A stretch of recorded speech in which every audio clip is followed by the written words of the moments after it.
Waalaikumsalam warahmatullahi wabarakatuh. Alhamdulillah alladzi hadana wa syara'a lana afdal syara'i wal ahkam. Thumma salatu wassalamu ala sayyidina Muhammadin wa ala alihi wa sahbihi ajma'in. Amma ba'du. Subhanaka la ilma lana illa ma 'allamtana innaka antal alimul hakim. Rabbi shrah li sadri wa yassir li amri wahlul 'uqdatam min lisani yafqahu qawli wasaddid lisani wahdi qalbi bihaqqi sayyidina Muhammad sallallahu alaihi wa alihi wa sallam. Ya man huwa fi qulubi ya man huwa fi kulli habib ya man huwa fi kulli matin Allahumma akrimna bi nuril fahmi wa akhrijna min zulumatil wahmi warzuqna fahma nabiyyin wa hifdhal mursalin wa ilhamal malaikatil muqarrabin. Rabbana zidna ilman wa fahma wa akramal akramin bihaqqi sayyidina Muhammad khatamil anbiya wal mursalin ya rahman ya rahim. Wa sallallahu ala sayyidina Muhammad wa ala alihi wa sahbihi wa barik. Alhamdulillahi rabbil alamin. Qala al-musannif rahimahullah wa radiyallahu ta'ala anhu wa ardahu wa nafa'ana bihi wa bi ulumihi wa amadana bi asrarihi wa a'ana min barakatihi fi darain amin. Faslun al-muddatu allati tas'u haidan wa tuhra aqallul haidi ziyadatu tuhra yawman wa laylan ziyada 15 yawman min layaliha 16 يوما بلياليها. فالمدة التي لا تسع الحيضة والطهر هي التي تكون أقل من 16 يوما. مثال: امرأة بلغت 9 سنوات في يوم 20 محرم ورأت الدم قبلها، فننظر الأول إذا رأت الدم وقد بقي من بلوغها 16 يوما فأكثر، فهذا دم فساد لا دم الحيض. وإذا رأت الدم فقد بقي من بلوغها أقل من 16 يوما فهذا دم الحيض فيحكم ببلوغها. الثالث: وإذا رأت الدم قبل بلوغها ب18 يوما واستمر 5 أيام أي إلى أن بقي على بلوغها 13 يوما، فحكم أن دم اليومين الأولين دم فساد لأنهما قبل 16 يوما من البلوغ، أي بقي على بلوغها أكثر من 16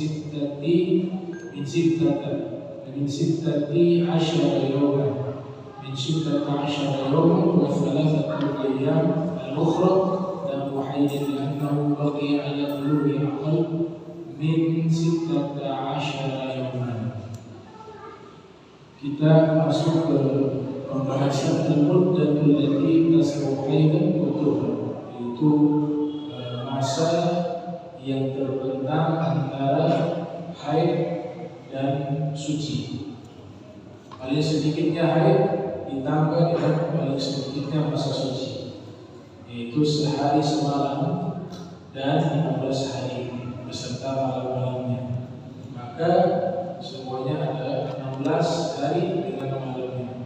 Fal muddatul lati tas'u haidan wa tuhra, maka waktu yang terbentang antara masa haid dan suci yaitu dijadikan paling minimal adalah 16 hari.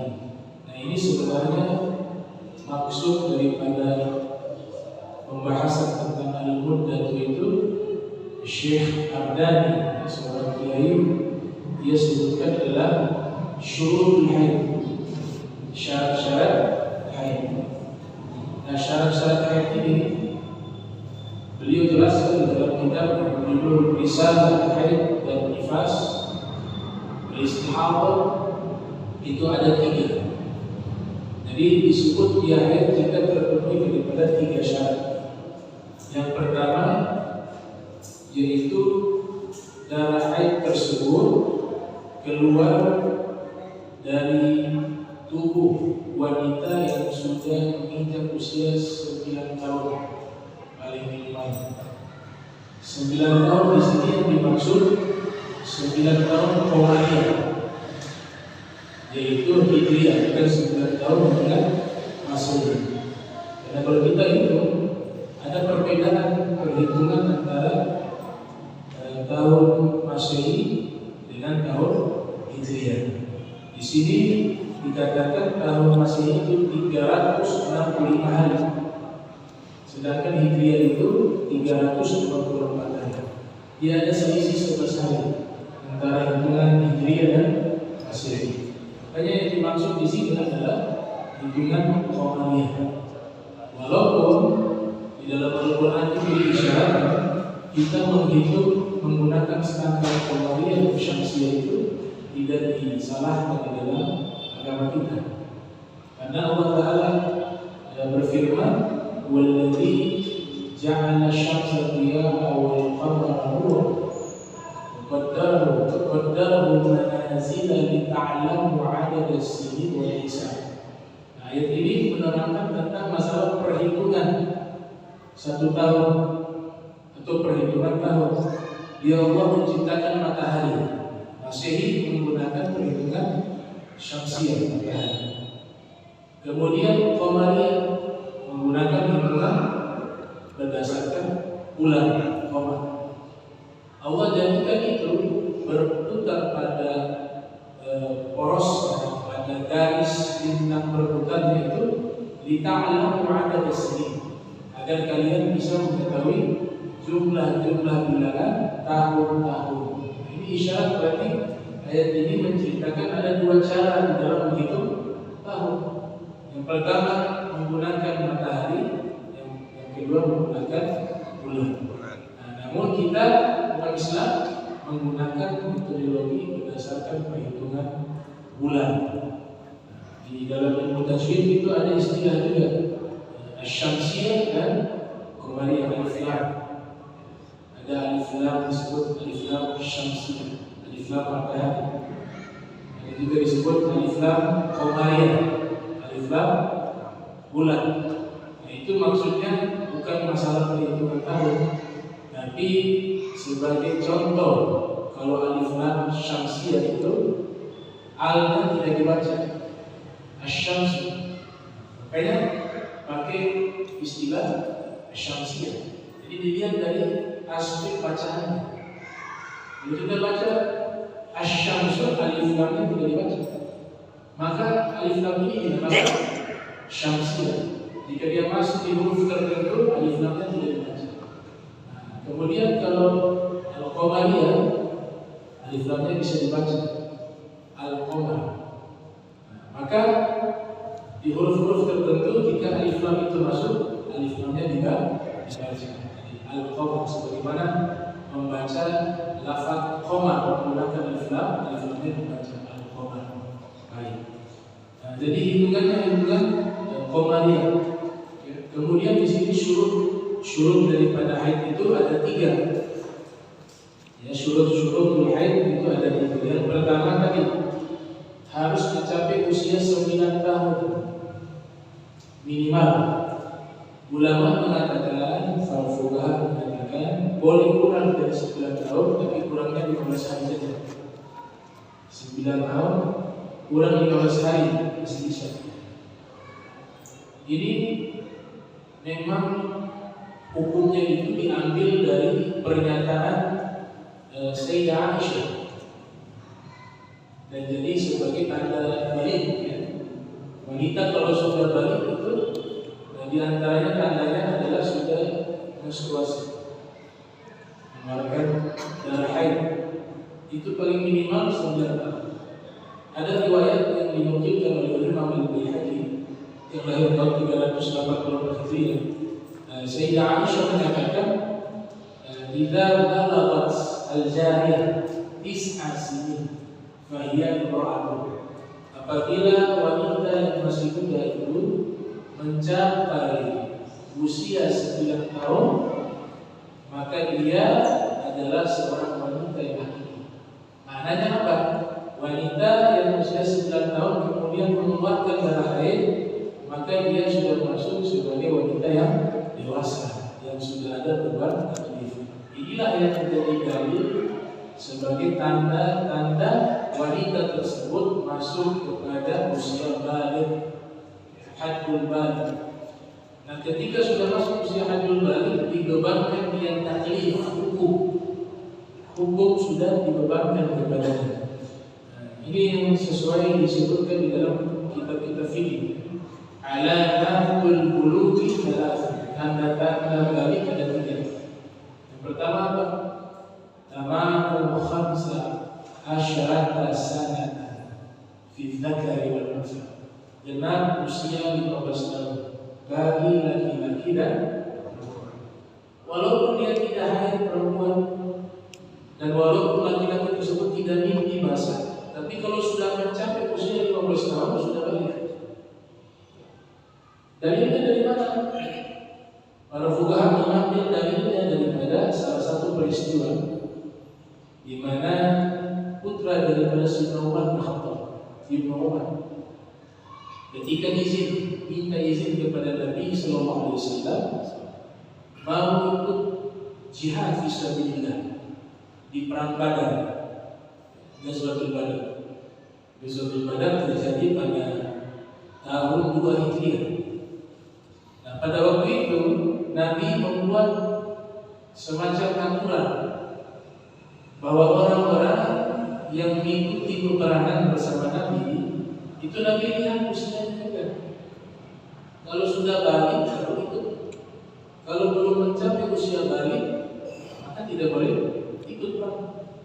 Nah, standar yang digunakan oleh Nabi Muhammad sallallahu alaihi wasallam 15 tahun.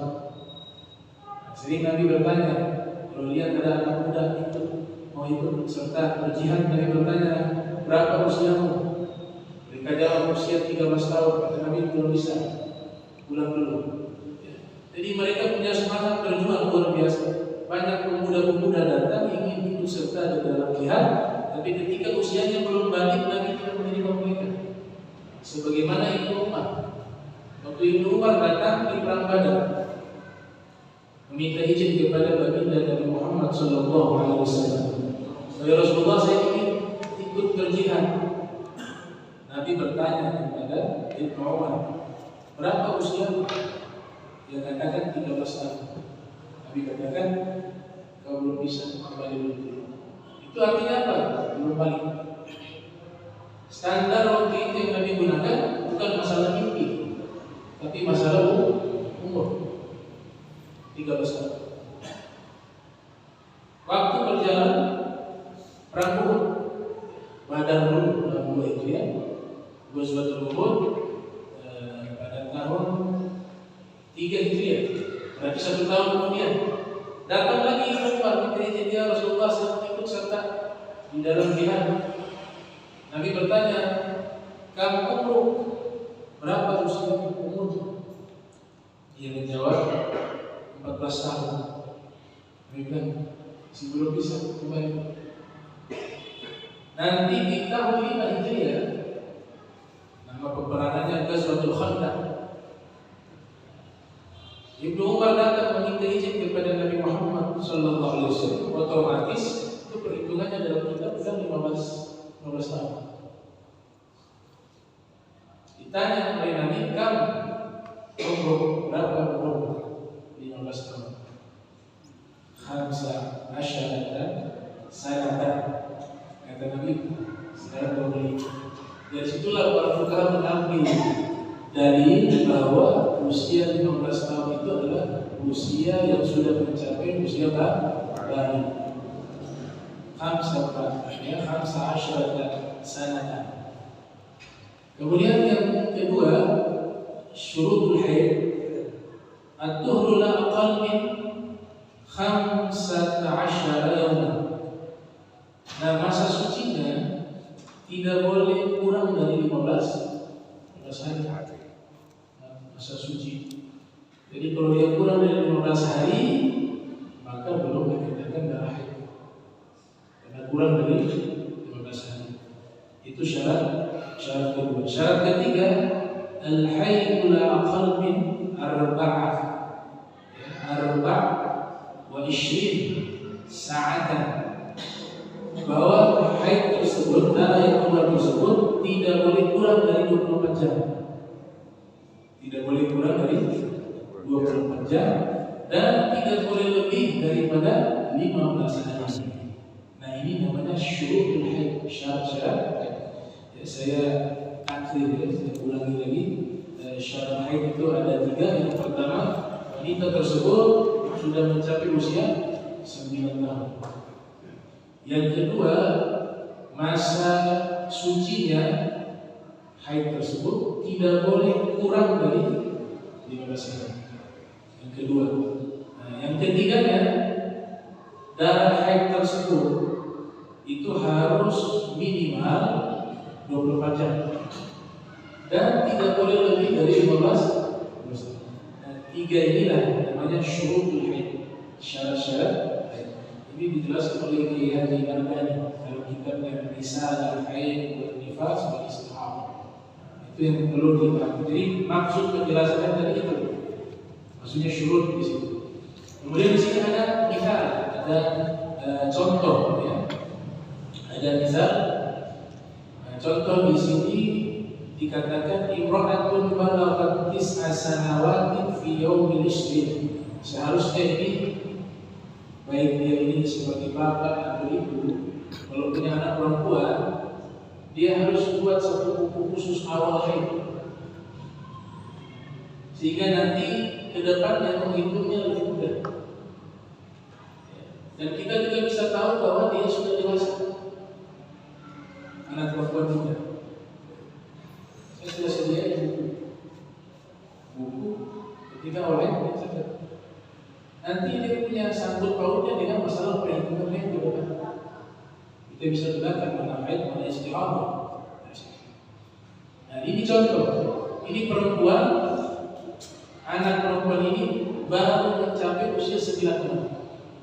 9 sanawat fi yaumi 20, di hari ke-20 min Muharram, dari bulan Muharram. Contoh, hari 20 dari bulan Muharram. Warakat dan qablaha fananzur, dan anak perempuan ini melihat darah sebelumnya.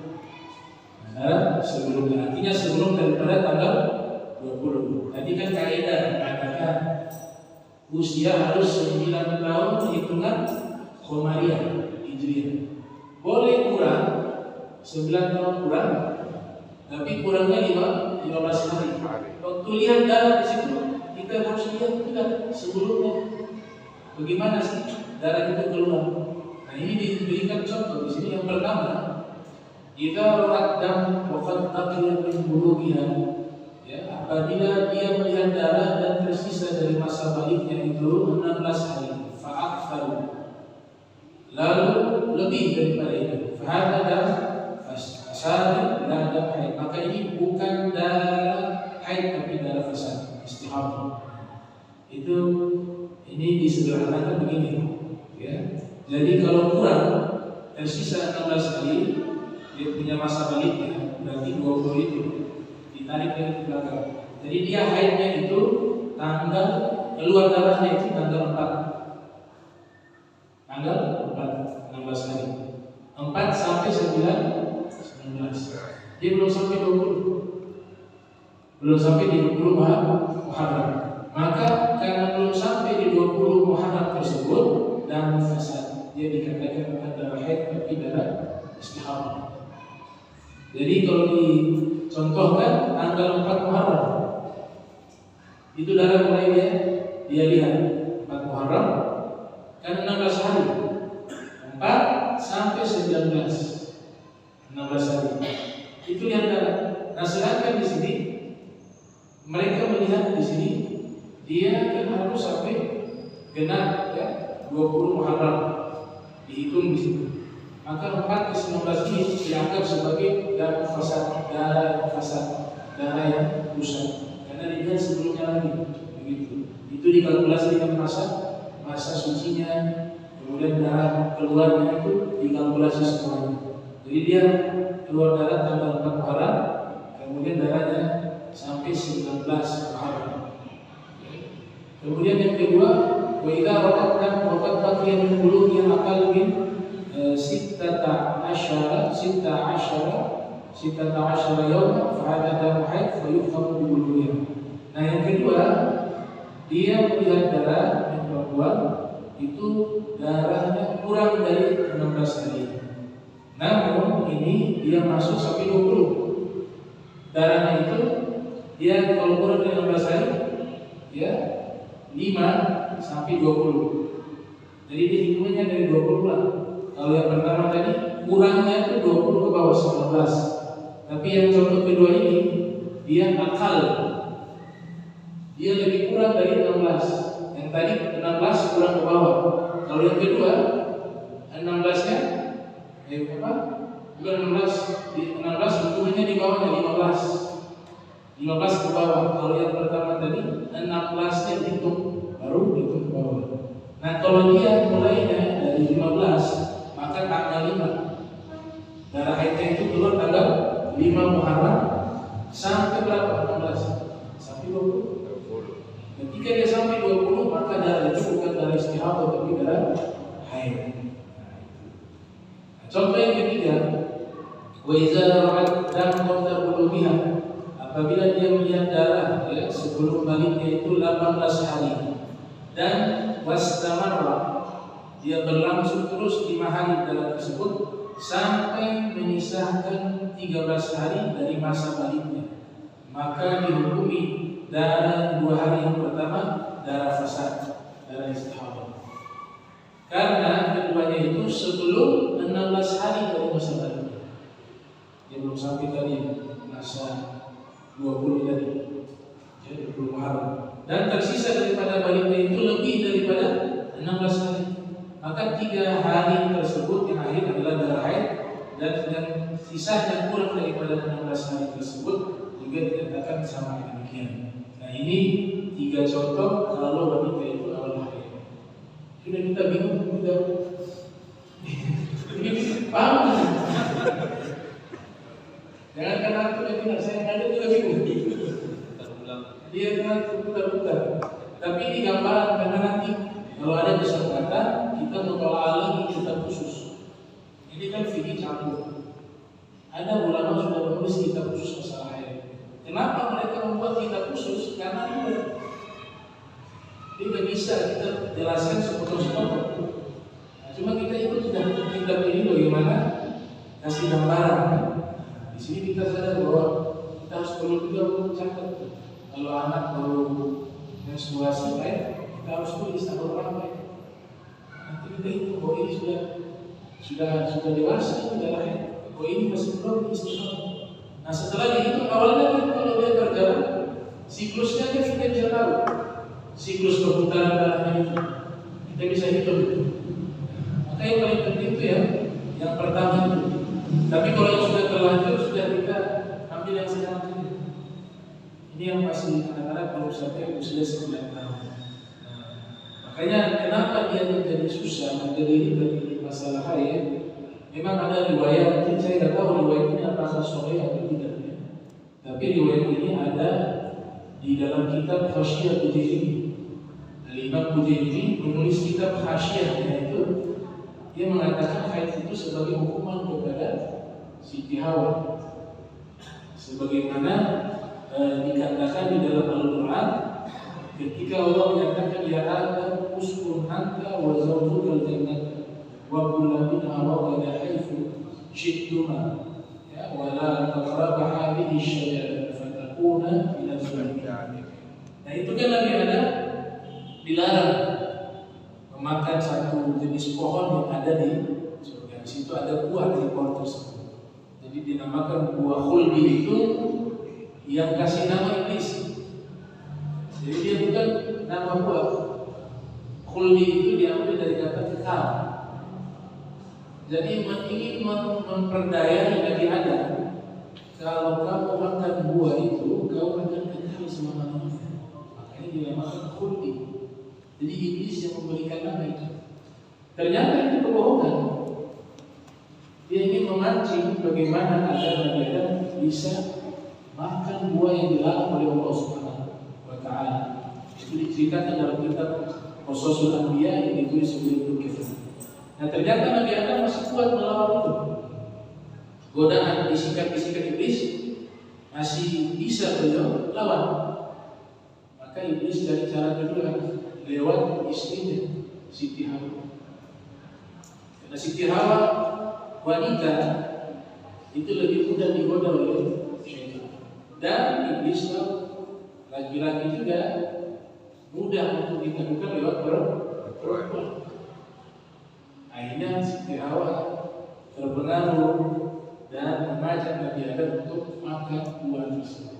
Ini dalam tafsir buahnya ada buah anggur, buah kurma, buah zaitun, buah tin, macam-macam tafsirannya. Makanlah itu buah. Nah, Siti Hawa ini saya kisahkan ala sabil hikayah dengan jalan cerita biar lebih mudah paham, bukan sesuai riwayat persis. Siti Hawa ambil itu buah, dicabut itu buah, keluar getah. Nah, getah itulah dijadikan hukuman jadi darah yang juga menetes sama dengan buah yang dicabut tersebut sampai masa wanita terakhir nanti. Dalam kitabnya Ibnu Arabi dia sebutkan nama manusia terakhir yang hidup di bumi itu siapa? Pengembala kambing yang ada di kota Madinah. Jadi dia sibuk mengembala kambing. Ini sudah mati semua nih, satu-satunya manusia. Allah sengaja berikan dia hidup. Semuanya mati. Ini pengembala kambing yang ada di kota Madinah, dia mengembalakan kambingnya di tengah gunung. Seorang ini. Tiba waktu untuk kembali pulang, dia kembali pulang di kota Madinah, dia tidak lihat kehidupan. Bingung dia. Mana nih manusia? Ternyata sudah meninggal, sudah mati. Nah, setelah itu dia dimatikan oleh Allah Taala. Nah, pada waktu itu dia laki-laki yang paling akhir yang hidup di dunia ada di kota Madinah Munawwarah. Ada juga perempuan kata Ibnu Arabi, tapi Ibnu Arabi tidak menjelaskan di mana lokasi perempuan tersebut. Jadi di dunia itu waktu itu hanya ada 2 orang yang masih hidup. Makanya ada satu riwayat yang kita sering hafal itu, utlubul ilma walau bisir. Terlepas dari perdebatan apakah ini sahih, hasan, dhaif, terus itu urusan masalah ilmiah di kalangan para muhadditsun. Tapi Ibnu Arabi dia memberikan komentar terhadap hadis tersebut yang tentu berbeda dengan pemahaman pada umumnya. Kalau Al-Habib Abdul Haddad kan menyatakan makna daripada riwayat tersebut dalam kitab An-Nasaih Hadiniyah itu bukan maksudnya belajar di Cina, bukan. Tapi orang-orang Arab pada waktu itu punya pemahaman negeri yang paling jauh dari Arab. Mereka menganggap negeri yang paling jauh pada waktu itu adalah Cina. Sehingga di sini dorongan oleh Nabi Muhammad kita dituntut untuk menuntut ilmu walaupun tempat itu jauh sulit. Saking pentingnya ilmu. Itulah makna daripada utlubul ilma walau. Tapi ada juga yang menjelaskan bahwa nanti penjelasan ini masa depan semua ilmu pengetahuan akan dikuasai oleh bangsa Cina. Sekarang sudah terlihat mereka menguasai pasar. Itu tidak sadar untuk sejak atas indeks China jualnya di Saudi Arabia. Baju koko itu Cina. Orang yang sudah tua disebut koko. Menggunakan baju koko. Dia perpaduan dengan budaya Cina dengan Betawi. Tasbih di Cina, sejadah, kopiah. Bahkan saya cek di lidah saya ada yang dari Cina. Lidah yang sudah nanti buatan Cina. Dan itu bahasa masa depannya lagi. Bahwa nanti ilmu pengetahuan akan dikembangkan, akan berkembang di wilayah Cina. Dan sekarang menuju ke arah itu. Makna ketiga, saya jelaskan maknanya. Makna ketiga, ini maknanya ajib dari Ibnu Arabi. Ibnu Arabi mengatakan makna ketiga nanti dia punya makna di akhir nanti mendekati hari kiamat, semua yang menikah secara Islam ada itu satu dunia itu tidak punya keturunan. Semua menikah menggunakan akad Islam sesama kaum muslim.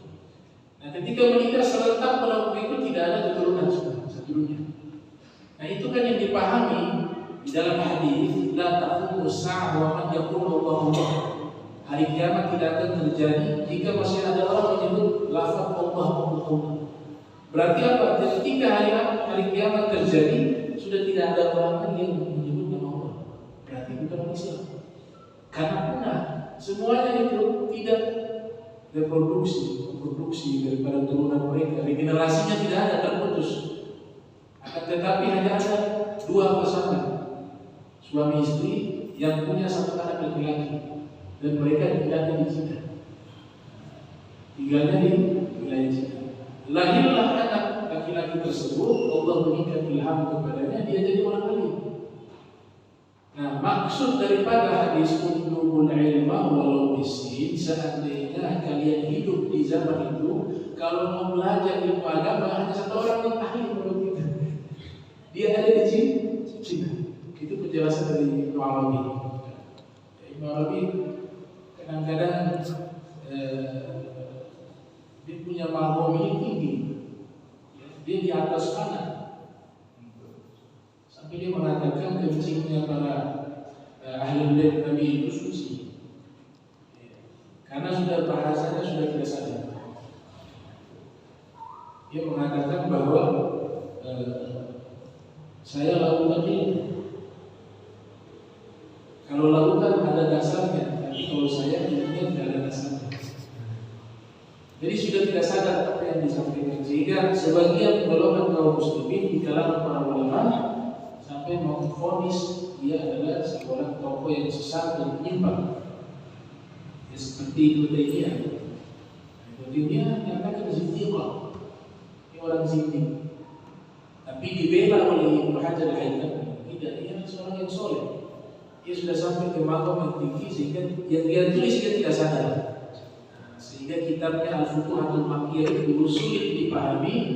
Datang ulama setelahnya bernama Syekh Abdul Wahab Asy-Sya'rani yang lahir tahun 498 Hijriah, wafat 973 Hijriah. Coba mensederhanakan kitab Al-Futuhatul Makkiyah berjudul Al-Yawaqid wal Jawahir.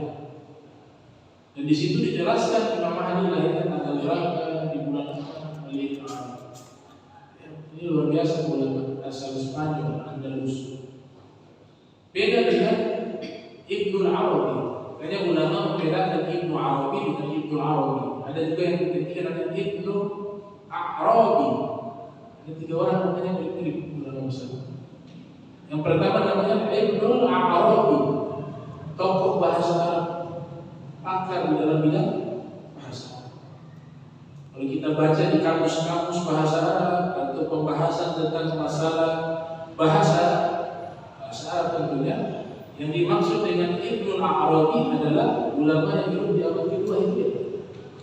Dia paling awal. Kemudian yang kedua masuk juga sebagai tolakatnya Imam Ghazali. Imam Ghazali juga kadang menganggap beliau guru, kadang-kadang beliau menganggap Imam Ghazali sebagai guru. Bentukan ini namanya Ibnu Arabi, pakai alif lam. Ibnu Arabi, yang terkenal sebagai ahli hukum Al-Quran, nulis tafsir Al-Ahkam, tafsir tentang hukum. Beliau punya pernyataan banyak yang dipalsukan. Di antaranya ini juga menjadi PR buat kita. Apakah benar ini dari beliau? Karena ada dua fatwa beliau yang saling bertentangan. Contoh, beliau termasuk orang yang sangat keras menolak, bahkan mengutip ayat ancaman bagi siapapun yang berani menyatakan kedua orang tua Nabi berada dalam neraka. Dia paling keras. Bahkan dia mengutip ayat itu sudah menyakiti hati Rasulullah Muhammad SAW. Namun di kitab yang lain, ketika peristiwa Karbala, Al-Imam Husain disalahkan oleh beliau. Beliau menyatakan Al-Imam Husain terbunuh dengan pedangnya kakeknya. Artinya Sayyidina Husain terbunuh menggunakan pedangnya Nabi Muhammad sallallahu alaihi wasallam. Ditakwilkan oleh para ulama yang tentu memahami ini dengan pemahaman yang sama, bahwa Imam Husain dalam posisi yang salah seperti itu sebagai pemberontak. Itu disebutkan oleh Ibnu Arabi. Nah, ini dua hal yang aneh. Di satu sisi dia menyatakan dengan keras bahwa orang yang menyatakan orang tua Nabi di dalam neraka, dia telah menyakiti hatinya Nabi Muhammad SAW, dan itu satu dosa yang besar. Tapi di sisi lain menyalahkan Imam Husain. Biasanya kalau ada yang berpendapat bahwa kedua orang tua Nabi dalam neraka, maka dia cenderung menyalahkan Imam Husain. Kalau membela orang tuanya Nabi, pasti sama dia akan membela Imam Husain. Tapi ini dua hal yang berbeda. Makanya saya mengatakan PR, ya kita tidak berani mengatakan ini dari beliau secara langsung. Atau beliau yang tulis atau bukan. Atau juga kita harus teliti juga, ya, Imam Baihaqi juga dinyatakan bahwa Imam Baihaqi menyatakan orang tua Nabi itu adalah orang yang berada dalam neraka. Imam Baihaqi ini juga perlu penelitian khusus, ya. Ya, karena memang di zaman-zaman itu juga sudah banyak terjadi distorsi kitab. Kitab-kitab ulama sudah banyak dipalsukan. Salah satu contoh yang terkenal, ya, Syekh Abdul Wahab Sya'rani. Beliau tulis satu kitab namanya Al-Bahrul Mawdu'. Nama kitabnya. Ditulis kitab tersebut. Ternyata murid beliau dapat informasi bahwa beliau sedang menulis kitab berjudul Al-Bahrul Mawdu'. Dicarilah di pasar. Dibeli itu kitab, dibaca dari awal sampai akhir, isinya penyimpangan. Penyimpangan syariat. Maka sang murid ragu, tidak mungkin guru saya menulis kitab semacam ini. Pada waktu itu Syekh Abdul Wahab Sya'rani masih hidup. Bayangkan orangnya masih hidup. Bagaimana yang sudah meninggal lama? Ini masih hidup, kitabnya dipalsukan. Dibawa buku kitab yang dibeli oleh sang murid, kemudian bertemu dengan Syekh Abdul Wahab Sya'rani. Disodorkan oleh guru, ini kitabmu isinya penyimpangan, terjadi fitnah sekarang di tengah-tengah masyarakat. Maka Syekh Abdul Wahab mengambil kitab tersebut, dibaca. Beliau juga terkejut. Beliau bersumpah demi Allah, saya tidak pernah menulis seperti ini. Saya tidak pernah menulis seperti ini. Diambil kitab aslinya yang beliau tulis. Ini judulnya sama nih. Coba kau baca. Ternyata beda. Nah, kalau ulamanya masih hidup saja dipalsukan, bagaimana yang sudah meninggal? Maka kita jangan buru-buru langsung memvonis, ini kayaknya ucapannya Ibnu Arabi atau ini ucapannya Imam Baihaqi, bisa jadi seperti itu. Ya, kita harus nuzul saja. Mereka tidak mungkin menyatakan demikian kalau mereka paham betul dengan ilmu agamanya. Nah, itu Ibnu Arabi yang disebut sebagai ahli Al-Quran. Belajar dan mengajar juga di Al-Madrasah An-Nizamiyah. Guru-gurunya di situ ada Imam Ghazali, termasuk beliau juga sebagai guru Imam Haramain, Imam Zamakhsyari, Abu Ishaq Syirazi, dan masih banyak ulama-ulama yang mengajar di Al-Madrasah An-Nizamiyah. Nah, Ibnu Arabi yang ketiga biduni alif lam, tanpa alif lam, jadi dibaca Ibnu Arabi. Itu yang dimaksud adalah Syekhul Akbar wa Kibritul Ahmad, julukannya. Sang maha guru yang besar dan berlian atau permata yang sangat indah, yaitu Ibnu Arabi. Itulah yang disebut sebagai tokoh sufi yang menulis kitab Al-Futuhatul Makkiyah. Nah, inilah beberapa hal berkaitan dengan masalah darah haid. Jadi sejarah ada ditulis oleh Imam Bujairi bahwa darah haid itu sebagai ukubah, sebagai sanksi. Ini juga perlu penelitian juga, ya. Penelitian juga, karena darah haid itu kan bukan alasan ini sehat. Dia keluar itu bukan jalan yang sakit, tapi secara jalur yang sehat. Makanya dibedakan darah haid dan istirahat. Kalau haid itu dia keluar dari aqsa rahim, paling dalamnya rahim perempuan, rahim. Sedangkan istihadah dia tidak berasal dari bagian dalam paling dalam perempuan. Di luar saja itu ulama sudah teliti, mereka kaji. Jadi perbedaan darah haid dengan istihadah, kalau darah haid aqsa rahim, dia keluar di bagian paling dalamnya rahim. Itu ciri-ciri darah haid. Kalau istihadah dia keluar bukan dari bagian paling dalamnya rahim. Dia tidak ada bagian dalam. Nah, karena inilah yang menjadi satu ilmu yang termasuk ilmu yang sangat rumit untuk dibahas khususnya kalangan laki-laki, karena sebagai hukuman menurut Imam Bukhari. Tapi sekali lagi saya mengatakan, dari riwayat-riwayat semacam ini kita butuh penelitian lagi. Ya, penelitian lagi apakah ini bisa diterima atau tidak, apakah dia sahih atau tidak. Tapi termuat dalam kitab Hasyiah Bukhari, namanya Imam Bukhari. Beliau menulis kitab fikih. Nah, kemudian ketika Nabi Adam makan, ada riwayat juga yang kedua, makan itu dua diberikan hukuman buah itu tidak sampai tertelan, nyangkut di leher, jadilah laki-laki. Perempuan kan tidak punya. Sedangkan Hawa dia makan, Allah hentikan itu makanan tersebut, buah tersebut sampai di dada. Jadilah itu payudara. Nah, ini juga riwayat perlu penelitian.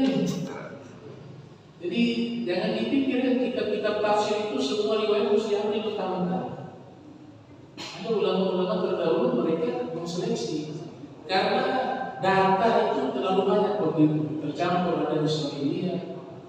Apalagi banyak tokoh-tokoh tadinya yang mereka dahulunya adalah pendeta-pendeta. Ka'ab al-Ahbar misalnya, Wahab ibn Munabbih. Nah, mereka punya riwayat-riwayat itu tentang Israiliyah sangat banyak. Israiliyah itu riwayat-riwayat yang diambil dari Bani Israil, namanya Israiliyah. Bahkan dikatakan Abdullah bin Amr bin As, ya, salah satu tokoh sahabat muda, itu mengumpulkan riwayat-riwayat Israiliyah sehingga kertas-kertas yang menulis riwayat tersebut itu dipikul oleh puluhan penulis. Dicatat. Maka tugas ulama dari kita seleksi. Kita tafsir seleksi dari riwayat-riwayat itu. Oh, ini riwayat Israiliyah. Konsep yang digunakan oleh para ulama ketika menanggapi atau menyikapi riwayat Israiliyah tidak langsung ditolak mentah-mentah semua. Karena ada riwayat Nabi katakan hadis an Bani Islam la haraj. Silakan kalian riwayatkan dari riwayat Bani Israil. La haraj, tidak ada masalah.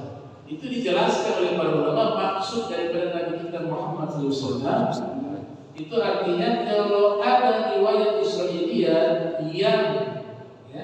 yang selaras, yang sama dengan riwayat yang ada dalam Al-Quran ataupun dalam hadis Nabi, maka riwayat Israiliyah diterima karena sebab sudah ada dalilnya di dalam Al-Quran dan di dalam hadis Nabi, dicocokkan sama, boleh digunakan. Yang kedua, yang wajib ditolak kalau riwayat tersebut menyelisihi Al-Quran dan Sunnah atau hadis Nabi Muhammad Sallallahu Alaihi Wasallam, dan itu wajib ditolak, tidak boleh diterima. Ya. Banyak sekali orang Yahudi misalnya menganggap Nabi Isa itu dalam kitab Talmud, Nabi Isa itu bukan Nabi, tapi ulama. Dia terlahir dari Maria yang berzina dengan tukang kayu dan jahat. Lahirlah Isa. Ini riwayat semacam ini tidak mungkin kita terima. Tidak mungkin. Ada juga saya dapat kabar ada yang ngajar, entah dia ustaz atau siapa, yang mengatakan ada beberapa para nabi itu terlahir dari wanita berzina. Ini tidak boleh diterima ini. Bisa berbahaya kalau tidak semacam ini. Nah, riwayat-riwayat seperti ini kita wajib tolak. Hukumnya wajib tolak. Maka Ibnu Hajar Al-Haytami dalam kitab Tuhfatul Muhtaj mengatakan kalau ada kisah-kisah walaupun itu tidak nyata, yang penting jangan nisbatkan itu kepada Nabi atau nisbatkan kepada ulama tertentu. Dibuat cerita-cerita hikmah, tapi cerita yang fiktif. Fiktif artinya karangan, bukan asli.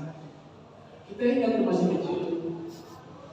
Masih kecil kita ada diceritakan si kancil, begini, itu kan bohong semua. Si kancil bisa bicara. Apakah ini dilarang? Hajar Haytami mengatakan kalau kisah-kisah yang ada hikmah walaupun karangan-karangan, selama tidak dinisbatkan ini kepada Nabi Muhammad, kita tidak mengatakan itu hadis Nabi, atau kita nisbatkan kepada orang tertentu padahal dia tidak menyatakan demikian, maka boleh saja. Ada satu kitab itu ceritanya dari awal sampai akhir bohong, fiktif, tapi mengandung hikmah. Namanya Al-Qira'atu Ar-Rasyidah. Ya, itu sering kita baca waktu di pesantren. Banyak kisah-kisah fiktif. Ada singa dengan tikus bisa bicara. Itu tidak mungkin benar. Tapi kan tidak dinisbatkan kepada Nabi atau ulama tertentu. Tujuan daripada kisah-kisah yang ada itu, dongeng-dongeng itu adalah pendidikan di mana dalam. Nah, itu Ibnu Hajar Haytami mengatakan boleh saja. Tapi kisah yang paling terbaik jika kisah itu disampaikan di dalam Al-Quran atau termuat di dalam hadis Nabi Muhammad Sallallahu Alaihi Wasallam. Maka kisah seperti itu bisa kita ambil. Nah, Nabi Adam makan, Siti Hawa makan itu buah yang dilarang di pohon yang ada di dalam surga. Nah, kata surga itu kan situ perdebatan ulama. Karena surga itu tidak ada larangan. Alasan yang ulama mengatakan ini bukan surga yang dimaksud surga yang nanti itu. Karena yang ada beberapa alasan penolakan, yaitu surga yang nanti itu kan yang pertama masuk dari Muhammad Sallallahu Alaihi Wasallam. Lantas yang pertama kali masuk awal man yadkhuluha, awal orang yang masuk di surga adalah Nabi Muhammad. Pun Nabi Adam sudah masuk. Berarti Nabi Muhammad bukan orang pertama. Itu yang ditolak oleh ulama, makna surga ini bukan surga yang dimaksud itu. Yang nanti kita masuk nanti di setelah hari kiamat dan seterusnya. Karena yang pertama memasuki, yang membuka pintu surga adalah Nabi kita Muhammad Sallallahu Alaihi Wasallam. Kalau Nabi Adam sudah ada dua, berarti bukan Nabi Muhammad orang pertama. Ini cerdasnya analisis para ulama di dalam memahami setiap kata di dalam firman Allah Subhanahu Wa Taala. Al-Jannah. Kemudian ulama bahasa coba memahami makna tersebut. Al-Jannah itu dia punya makna lainnya adalah bustan, kebun. Jadi yang dimaksud ada kebun khusus yang dimana kebun ini Allah jadikan tempat tinggal sementara Adam dan Hawa. Pendapat ketiga mengatakan bahwa ini surga yang hakiki, surga yang hakiki. Itu aku bisa baca di dalam kitab Ushul Anbiya. Ada perdebatan tentang masalah al-jannah di situ. Kemudian iblis ini kan sudah diusir dari surga ceritanya. Kok dia bisa menggoda Nabi Adam dan Hawa yang ada di dalam surga? Ini juga muncul pertanyaan. Dia kan di luar, sudah diusir. Terus bagaimana cara dia bisa menggoda Nabi Adam dan Hawa yang ada di dalam surga? Ini perlu catatan kecil, footnote. Di Al-Quran dikatakan asa'adan rabbahu. Gara-gara peristiwa ini digambarkan dalam Al-Quran asa'adan rabbahu. Adam, itu Nabi Adam alaihissalam, bermaksiat kepada penciptanya. Ini hati-hati ikhwan muslimin. Ini kalimat bisa merendahkan derajat dan martabat Nabi yang mereka adalah manusia-manusia yang paling mulia di antara seluruh makhluk Allah Subhanahu Wa Taala. Ini kalimat ada dalam Al-Quran akan bermaksiat kepada Allah karena sebab tadi memakan buah yang dilarang oleh Allah. Ini maknanya adalah bukan Nabi Adam bermaksiat, tapi Allah Ta'ala sedang ikhbar ahwal Adam alaihissalam. Allah sedang menggambarkan keadaan jiwanya Nabi Adam. Itu kan makan buah bukan dosa. Dosanya di mana? Seandainya pendapat ini menyatakan Nabi Adam berada di surga, surga itu tempat untuk dinikmati. Semuanya itu halal. Jadi pelanggaran model apa itu yang dilakukan Nabi Adam sehingga dinyatakan itu dosa. Tapi begitulah keadaan orang-orang yang besar. Kesalahan yang tidak dianggap, yang tidak dinilai dosa, kesalahan yang memang tidak dinilai dosa, bagi mereka itu adalah suatu dosa. Jadi Nabi Adam merasa sudah melakukan pelanggaran besar kepada Allah SWT. Bukan Allah mengabarkan Nabi Adam melakukan dosa. Makanya yang menerjemahkan itu punya tanggung jawab besar. Menerjemahkan ke dalam bahasa masing-masing. Bahasa Al-Quran diterjemahkan ke dalam bahasa Indonesia. Harusnya pakai tutup huruf dalam huruf. Adam bermaksiat kepada Allah. Dibuat keterangan maksudnya ada begini. Kalau tidak akan menggiring opini orang yang membaca terjemahan tersebut, sehingga salah memahami. Karena para nabi maksum dijaga oleh Allah Subhanahu Wa Taala. Baik. Nah terakhir saya sampaikan bagaimana cara iblis dia bisa menggoda Nabi Adam dan Siti Hawa berada dalam surga, tentu dijaga. Itu surga dijaga oleh malaikat. Nah, di sini dijelaskan oleh Imam Ja'far As-Shadiq bin Muhammad Al-Baqir. Imam Ja'far As-Shadiq mengatakan di zaman itu menjaga surga itu selain malaikat ada hewan, yaitu namanya hayat ular. Jadi malaikat menjaga pintu surga siapa? Ridwan. Pintu neraka Malik. Malaikat Malik. Nah yang menjaga pintu surga waktu itu malaikat Ridwan dan juga ada hewan yang namanya hayat ular. Di waktu itu ular menjaga pintu gerbang surga. Ini riwayat dari Imam Ja'far As-Shadiq bin Muhammad Al-Baqir. Ular punya 4 kaki. Dia tugas menjaga pintu surga. Iblis mau menggoda Adam, tidak bisa masuk, ada malaikat. Maka iblis memanfaatkan ular, bekerja sama. Mereka berkonspirasi. Wahai ular, saya minta bantuan kamu, saya masuk ke dalam mulutmu, kau sembunyikan dirimu, kemudian kau lewati malaikat dan bawa saya sampai masuk ke dalam surga. Ular mengiyakan itu. Baik, masuklah iblis ke dalam mulut ular, kemudian ular mulai menutup mulut dan dia berjalan masuk ke dalam surga. Malaikat mengizinkan karena ular memang bisa diizinkan masuk ke dalam surga. Dia bertugas menjaga pintu surga juga bisa masuk. Maka masuklah ular ke dalam surga. Sampailah dalam surga itu iblis keluar.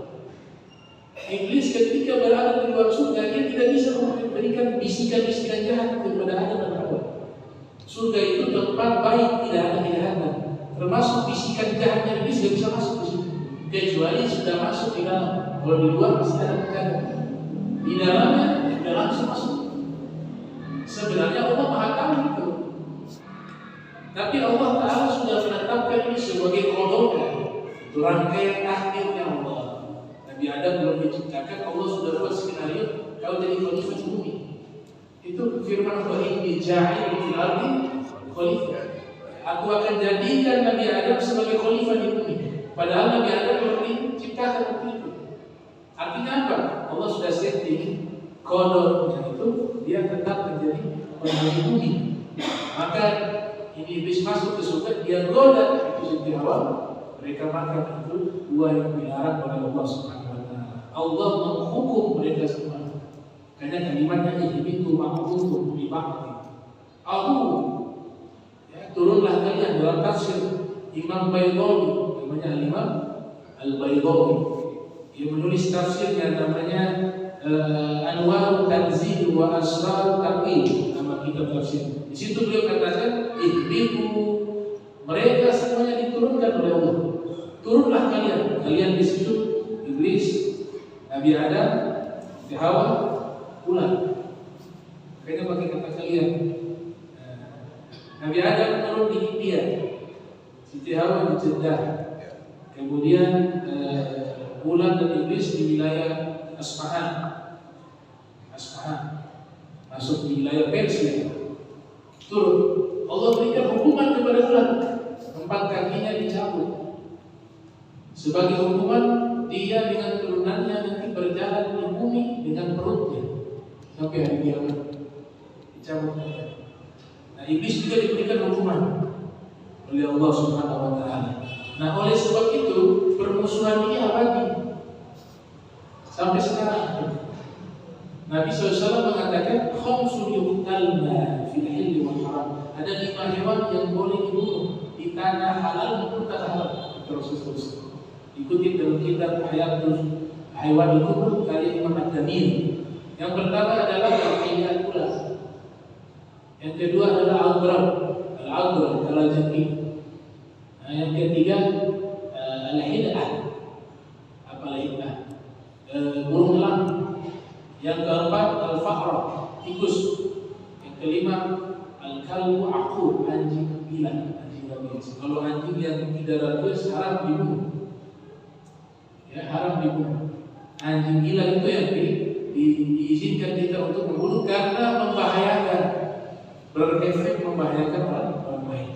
Dan di dalam hadis bahkan dalam sholat sekalipun Nabi izinkan untuk kita membunuh ular. Uqtulu fi sholati aswadaini, bunuhlah di dalam sholat kalian 2 hitam. Imam Ibnu Hajar Al-Asqalani dalam kitab Bulughul Maram beliau menjelaskan dan menukilkan hadis tersebut.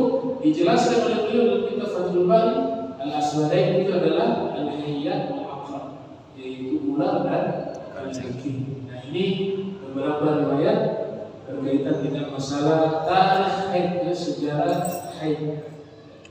Insyaallah kita akan lanjutkan tentang bab nifas di pertemuan berikutnya. Bismillahirrahmanirrahim. Alhamdulillahirabbil alamin. Allahumma shalli wa sallim ala sayyidina Muhammad Allahumma ja'alna hadiyan marhumah wa tafarraqna ba'da tafarraqna ma'sum wa la tajalluna wa min syarril mahrum. Subhanaka wa bihamdika asyhadu an la ilaha illa anta wa atubu ilaik. Wa sallallahu ala sayyidina Muhammad wa ala alihi wa sahbihi wa sallam. Wassalamu alaikum warahmatullahi wabarakatuh. Waalaikumsalam.